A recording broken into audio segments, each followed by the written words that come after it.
most brutal massacre in television history wasn't inspired by a medieval war.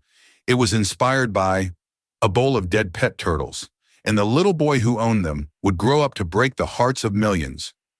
You know George R.R. Martin is the architect of Game of Thrones, the mastermind behind dragons, White Walkers, and the Red Wedding. You probably think he's a genius who sat down, wrote a masterpiece, and became a billionaire overnight. But you are entirely wrong. Behind the Iron Throne is a story of soul-crushing failure, Hollywood rejection, and a career that was completely, utterly dead before a single Stark lost their head. Today we are diving into the triumphs, the disasters, and the terrifying pressure of being George R.R. Martin. Before we uncover the dark truth, if you love deep dives into the lore and the minds behind the greatest tales ever told, hit that subscribe button right now. Welcome to Story Summarized. Join the community and let's get into it. Because before the world knew his name, George was just a poor kid staring out of a window, trapped in a world he desperately wanted to escape. Born in 1948 in Bayonne, New Jersey, George's world was incredibly small. His family lost everything in the Great Depression. He grew up in a federal housing project. His entire universe was a 5-block radius between his house and his school. He watched cargo ships sail in from exotic locations, dreaming of places he couldn't afford to visit. Since he couldn't travel the world, he decided to create his own.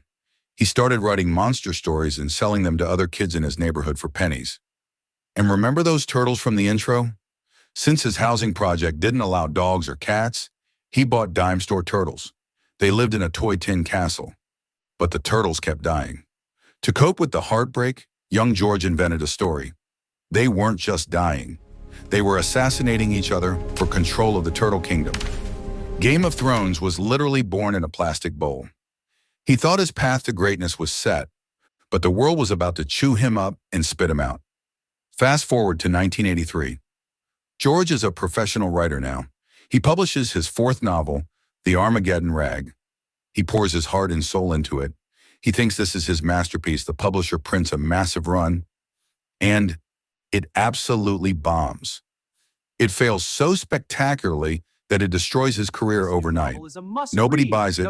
His publisher drops him. No one wants to touch a George R.R. Martin book. He is entirely washed up in the publishing world. Imagine dedicating your entire life to a craft, only for the industry to look at you and say, "You're not good enough." Desperate to pay the bills, George abandons novels and retreats to Hollywood to write for television. But Hollywood didn't want his imagination. They wanted to put him in a cage. For a decade, George worked on shows like The Twilight Zone and Beauty and the Beast. He made good money, but he was miserable. Every time he handed in a script, the studio executives gave him the exact same feedback. "George, this is amazing, but we can't film it. It's too big. There are too many characters. The CGI will cost too much. Cut the battles. Shrink the world." Day after day, year after year, his imagination was being handcuffed by budget constraints. He was sick of compromising. He was sick of the rules. So in 1991, George made a decision that would alter pop culture forever. He decided to write something deliberately impossible. He sat down at his computer, an ancient DOS machine running WordStar 4.0, which he still uses today, by the way, because he hates autocorrect. And he made a promise to himself. "I am going to write a story with all the things TV told me I couldn't have. I want giant ice walls. I want hundreds of characters. I want dire wolves and dragons. I want a world so massive no studio could ever afford to film it." It started with a single image in his head, a group of young kids finding direwolf pups in the summer snow. From that one image, A Game of Thrones was born. Released in 1996, it wasn't an instant mega hit, but word of mouth spread like wildfire. Readers had never seen fantasy like this. The good guys died, the bad guys won. It was messy, political, and painfully real. He wrote the book to be unfilmable, but Hollywood was about to call his bluff. Enter HBO. When showrunners David Benioff and D.B. Weiss pitched the show, George only agreed because they correctly guessed who Jon Snow's mother was. When Game of Thrones premiered in 2011, it didn't just become a hit, it became a global religion.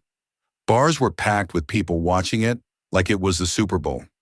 George went from a mildly successful nerd to an international superstar.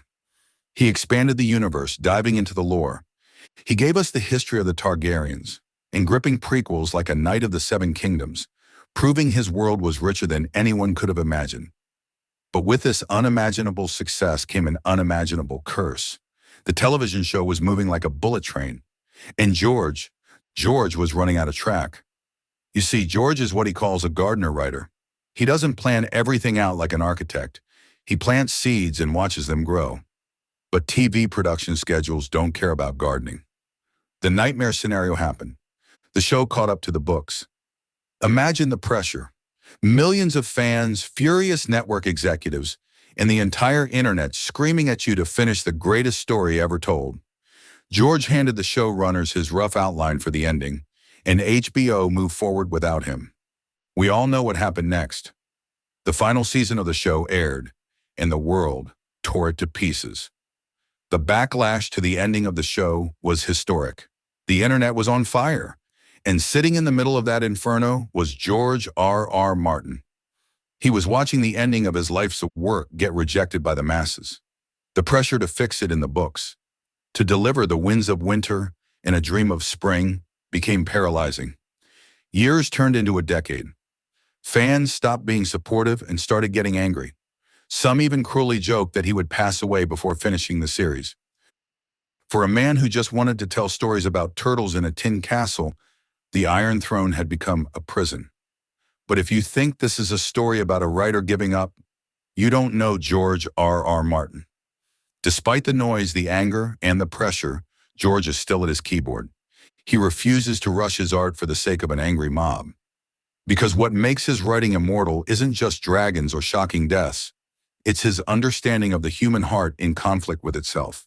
He shows us that heroes can be cowards, and villains can be capable of great love. He writes characters so real that when they bleed, we feel it.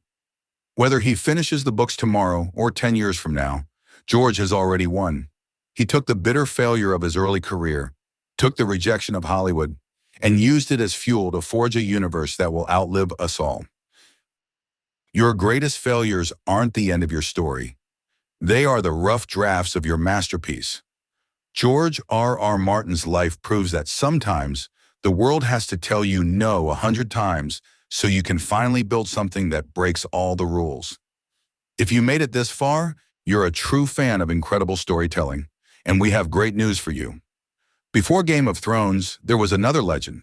You can watch George R.R. Martin's masterpiece, All Stories of Dunk and Egg Fully Explained, right now on our channel, Story Summarized. The video is up and waiting for you. If this video earned your time today, hit that like button and make sure to subscribe to Story Summarized so you never miss a journey into Westeros and beyond. Until next time, keep reading, keep dreaming, and remember, winter is always coming.